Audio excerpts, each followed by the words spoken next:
Hey folks, and welcome to the last update for the 2022-2023 school year. Today we talk with a truly amazing elementary school teacher and learn more about an opportunity for 8th graders in our school system that's like no other. Stay tuned.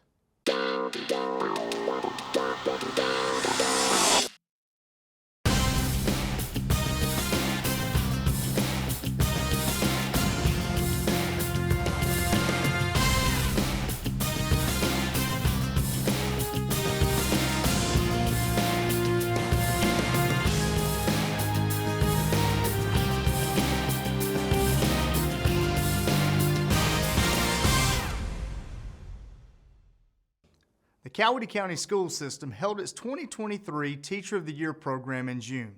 We'll be bringing news of that event to you and our 2023 County Teacher of the Year. But in the meantime, I had the opportunity to sit down and talk with the 2022 Teacher of the Year, Macy Fleming, 3rd grade teacher from Welch Elementary. We took a few moments to talk about the school year, why our teachers feel called to the classroom, and what it's like to serve as Coweta's Teacher of the Year. Macy, thanks for taking the time to visit with me today. Absolutely. So you are the reigning Teacher of the Year. Yes, Talk sir. a little bit about that experience. Yes, sir. It's been just incredible. Still, just sometimes just doesn't seem real. Just has been an incredible experience. Still, just very humbling and just very thankful for the incredible experience. So. Awesome. So who was the teacher that inspired you to go into teaching? I will say, looking back, Miss April Young, she was my 2nd grade teacher at White Oak Elementary here in Coweta County. I will never forget her. She has always been so compassionate and so generous, and she was always just so loving when just talking to all of us as students. And just every time I think about who inspired me most, it's always been her. And even in 2nd grade, even just through high school, I always just go back to her. She's always just so, even now, and I'm very blessed to even know her now, but just always was just so compassionate and loving to us, and just the way that she spoke to us was always just so soft, and I've always aspired to be just like her, so I just love her so much. So it's remarkable, Yes, pretty much every educator you talk to, there was that one. Yes. There was that one. So Absolutely. fast forward, you teach 3rd grade here Yes, at Welch. sir. Yeah. This is your 2nd year in 3rd grade or Yes, 3rd sir. year? 2nd year in 3rd grade. Awesome. Yeah. And we were talking a little bit earlier, 3rd grade is a very impressionable age. Yes. The kids are sponges at that age. Yes. Talk to me about what you see kids come into the classroom with and what you think they're looking for in that 3rd grade teacher. Yeah. So, especially coming off the pandemic, things I will say have changed a lot, just especially this year. A lot of times it's been a great year, but sometimes those gaps can get deeper and wider, especially socially with our kids and emotionally. And every single student who walks in my room has different needs, and it can even range from, it can literally change every single day, like what they need and what they need emotionally and what they need even academically. But I will say, just as a teacher, we have to really hone into them and really just check in every single day with them and say, hey, how are you doing? And just looking at their peer interactions, and just because with the pandemic, it's just gotten a little bit wider, just with what they're needing. And so just really making sure to check in with them and just making sure that you have their heart and that you are forming that really deep connection with every single student, because without that, we cannot teach until that has been established every single day. And sometimes it can be a challenge each day with some students coming in with different challenges, but we just take it day by day and just really working on those needs. So yeah, I think it's, the needs have always been present, but I do believe that the pandemic certainly made those needs greater, and we're having to try to do more and more, like you said, on a daily basis to try to meet those needs. And they can change minute to minute, it seems like. Yes, absolutely. It's pretty fascinating. And, and of course, the things that are going on outside of school have a tendency to rub off in school. That's a challenge for a teacher. Absolutely. Absolutely. So, been a long year It's been a good year. Yes. I can tell from talking to you earlier, it has Yes. really been a good year. What makes for a good year in your eyes? A good year for me would be, really every year is a good year. But I will say even just being in these last 5 days with my kids, just seeing the relationships that have been formed with me and also with different adults in the building as well, but then seeing how far they have come, not only academically, but then how far they've come from socially and emotionally in their relationships with their peers. And just seeing how much we have created that family. And so many of our kids here, they might not have that family at home, and they might not have a good relationship with their parents or a good relationship with really anybody at home. And so when they come here, like, this is their family for so many of our kids. And we were just this morning, we made a big circle. And I told them, I was like, this is one of our last ones of the year for our peace circle. And we circled up, I was like, and they have just grown so much. And it's just been an incredible year. Yeah, it's interesting. You always hear you can't learn without those relationships. Yeah. And you have to build those first. Yes. And it seems like you're really doing that. And test scores are important. Yes. We all know that, but test scores aren't everything. Yes, absolutely. So talk about your experience reigning Teacher of the Year. What's that been like? It has been incredible. Again, sometimes I'm like, whoa, like this is real, but it's been incredible, very humbling. I've really enjoyed getting to have some different experiences this year, and it has just been a very humbling experience. I'm just very thankful for the opportunity to get to serve. So Well, that's awesome. That's Yes, awesome. sir. Of course, we're closing out the year. We're in the last week of school, and a lot of those end-of-year traditions are going on. And Yeah. of course, one we had today was Field Day. Todd, you got to talk a little bit about Field Day. Oh yeah, I love field days. One of my favorite days of the year. It rained just a little bit. I believe the younger grades, it rained us out just a little bit. But then we got to go out around 11:30, and the kids had a blast. We had a big slip and slide and all sorts of awesome stuff for several hours. So we had a blast, and the kids loved it. So That's awesome. Yeah. That's awesome. I know that is an experience that many of them will never forget. oh yeah, Getting to they do Field loved it. Day. Yeah, they loved it. So let's fast forward a minute to the beginning of next school year. Okay. What advice would you have for parents of rising third graders to make sure students are ready to embark upon the journey that is third grade? I would say academically, of course, we're going to hit the ground running, of course, after a couple weeks. But I will say just making sure they know that it's going to be a little different from second grade, with the testing coming up and things like that. But just making sure their kids know that we're going to get them ready, and it might be challenging with because third grade's a lot of new standards, lots of new coming in. But just making sure that the kids know that we're just going to take it step by step, and just ensuring that they're going to meet new people, and it's going to be awesome. So it's going to be a great year. So what are plans for summer? You got any big plans? Summer, so I'm going to take a little vacation right after post-planning, and then I'm a children's director at my church. So we've got Vacation Bible School and then camp, and then, of course, gearing up to come back in the fall, and, of course, taking some rest, of course, as well. So, but we're ready for another awesome year coming up soon. So Awesome. If you were talking to someone who was considering going into teaching, what's the one piece of advice you'd give them, or the one thing you would tell them? I would say to do it, of course. I would say that it is the most rewarding profession. It is one of the most challenging as well, but it is one that will grab your heart. And it is one that I believe is just the best job in the world. And there is just nothing, when you love it and when it is truly your calling, it is just the best place to be. And there's nothing like it when you see that light bulb click off, is there? Oh yeah, nothing else like it. pretty. It makes it all worth it. I would say. Absolutely, Yeah. Yes, sir. Yeah, and I tell our principals all the time, the work is hard, but it's certainly worth it. And I think there are so many examples of that. We only get 180 chances a year, 180 school days, Yeah. and over the course of 180 days, there are so many examples of, yes, the work is hard, but the work is certainly worth it. Absolutely. Oh, yes. Awesome. Well, 100%. congratulations again on being Thank the you. reigning Teacher of the Year. Thank you for all you do Thank you. for our kids here at Welch, and I hope you have a wonderful summer. Thank you so much for having me. Right. I appreciate it.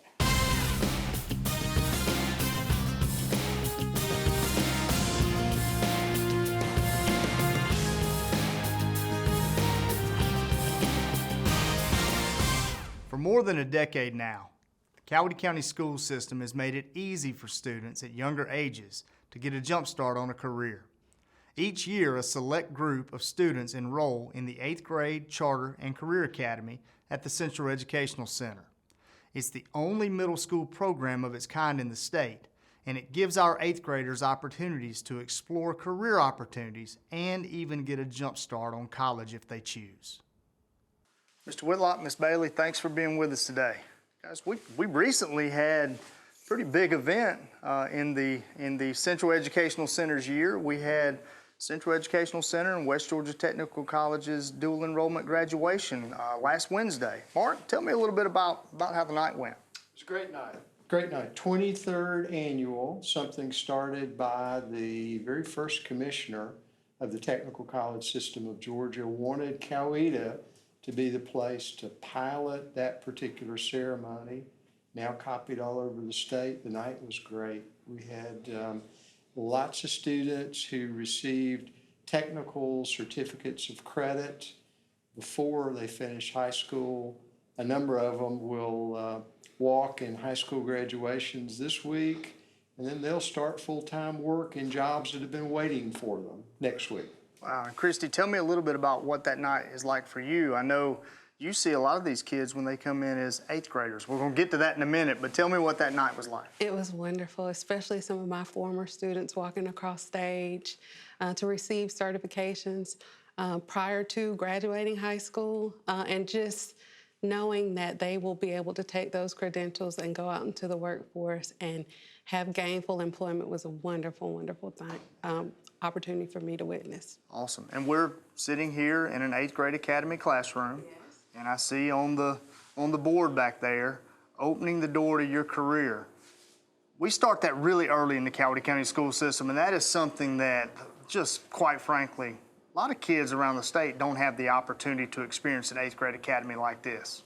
It's a wonderful program. The 8th grade academy is open to 120 Coweta County School District students, and we get around 17 to 20 students from each of the base middle schools. And just the fact that they are able to explore the opportunities that are offered here at CEC at such an early age is a wonderful, wonderful thing. And Mark, we're 10 years in to the 8th grade academy? 10 years in, and Dr. Horton, we're at waiting list stage. So parents and our middle schools support this so much that we have in this lottery-driven program a waiting list of people who didn't make it but want to stay on that waiting list just in case. And when I think of the 8th grade academy, I think of it's just another wonderful example of the innovation in our school district. So we'll back up 23 years. CEC is born. And then 13 years later, we begin to evolve our programming, evolve our offerings to make sure that we continue to keep up with demands of business and industry, but to meet our students' needs. To meet our students' needs, always based on data. That's the Coweta way. Yep. So when that time came and we were looking at research, we had our CEC board, our central office leaders look at research from the Ford Foundation. It told us very clearly 13-year-olds are now having very, very serious career conversations. Coweta, we need to do something about it. Yeah. And it's leading to some other things that are actually new to us just in the last couple of years we'll get to in a minute. But Christy, tell me what type of opportunities are available here for our 8th grade students? So our 8th grade academy students have the opportunity to explore 7 different career electives: aviation, robotics, engineering, construction, healthcare, broadcasting. a number of other programs, and as well as take advantage of high school credits in 8th grade. So what that allows them to do is to go into high school with a more focused effort.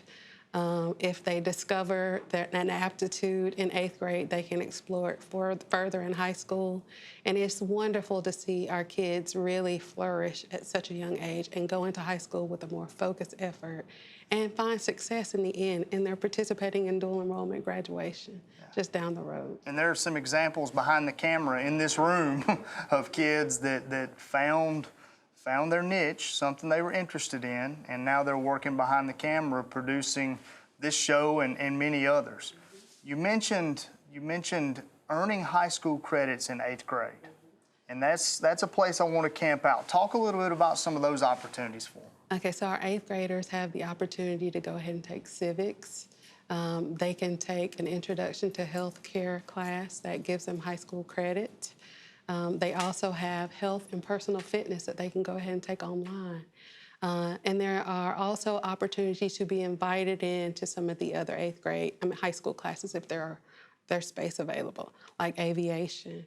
And those opportunities lead to things like accelerated career opportunities, or opens up the door for other dual enrollment opportunities. Dual enrollment, work-based learning, all those internships, all those longer-term apprenticeships become accessible to folks who have focused even earlier on what high school is going to look like for them. And that's what this structure in the 8th grade academy allows them to do. Yeah, and now, of course, we lead the state in the number of students who are pursuing accelerated career pathways. 140 out of more than 500 across the state of Georgia are right here in Coweta County. We started it. Our school system continues to be innovative to develop it. Our employers continue to ask for it. Our students continue to be the beneficiaries. They get the jobs. They go on for additional post-secondary education. It works. It definitely works. And Christy, very innovative programming here. We've talked about that. Very competitive to get into the 8th grade academy. What's a typical day like? They have 4 academic classes and 2 career electives. It's a 75-minute career elective block. Some of those span the entire semester. Some of them are for a 9-week, but it exposes them to several different career opportunities. And some kids decide that this is not for me, and some of them really discover their passions. Yeah. And for the parent or the student out there that may not know anything about 8th grade career academy, as a teacher here, when that kid walks in the door on the first day, what traits are you looking for? What aptitudes are you looking for? Throughout CEC, we focus on work ethic traits. Attendance is important, organizational skills, respect. These are all concepts that are embedded in the projects that the kids complete, in the courses that they explore, not only in academics, but also in their career elective classes. So it really is important for them to focus on honing those work ethic skills at the time that they spend here at CEC. And Mark, it's not by accident that our educators here are looking for those traits, because we've heard directly from business and industry in our community that they're looking for those traits. It was the #1 request of local business when the original needs assessment was completed by the school system and the college, working together with the chamber. #1 request of local business. We need a different level of work ethic taught at a younger age, because our business world is changing. We need to make sure they have those skills ready to go. So none of this stuff's happening by accident. It's very intentional, Calvin. Very intentional. It's very intentional that we created the very first and the only 8th grade charter college and career academy in Georgia right now. Got lots of districts that want to do this. None have so far. Yeah. We're the only one. Yeah, it's good. We like to innovate. We are the only one. I do want to make sure to mention before we go, though, it's clear that there's alignment from the state level to the local level in this effort, and that we are doing the right things. And I know there's going to be great interest in, just as the CEC has been replicated many times over, or excuse me, attempted to be replicated many times over. I see the 8th grade College and Career Academy as something that people are going to be looking to replicate in the years to come.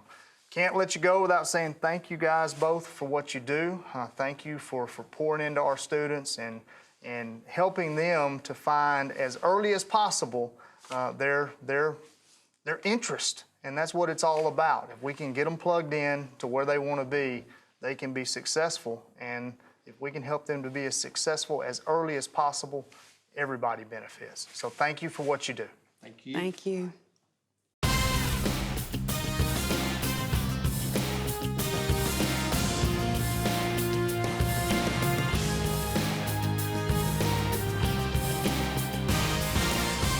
We've been working hard to bring you the happenings going on throughout the school year.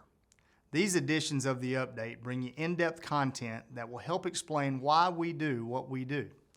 In episode 1, we brought you information about how we start the new school year, a construction update on Noonan High School, and the Georgia Milestones Report. In the second episode, we brought you the expansion and addition at Northgate High School and a look at a security audit at Poplar Road Elementary. In episode 3, our first edition of our CCS TV YouTube channel, we highlighted mental health services, school culture, and school calendars. In the fourth episode, we told you all about dual enrollment graduation option B. In episode 5, we showed you what it takes to run a high school and explained the budgeting process for the school year. In episode 6, we dedicated an entire episode to how school officials and law enforcement respond to a variety of safety issues. And in the last episode, it was all about high school graduations. Thank you for taking the time to watch this year and to stay informed on what's happening in our school system. We'll see each of you going into the 23-24 school year. Have a great summer.